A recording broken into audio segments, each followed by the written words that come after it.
প্রবাসীদের সকালবেলা কাজের ব্যস্ততা। এই সকালে ঢুকবে, ঠিক আবার সন্ধ্যায় বের হবে। এভাবে টাকা উপার্জন করে প্রবাসীরা।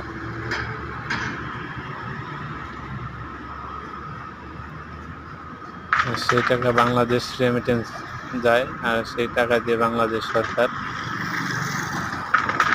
দেশের উন্নতি ঘটায়।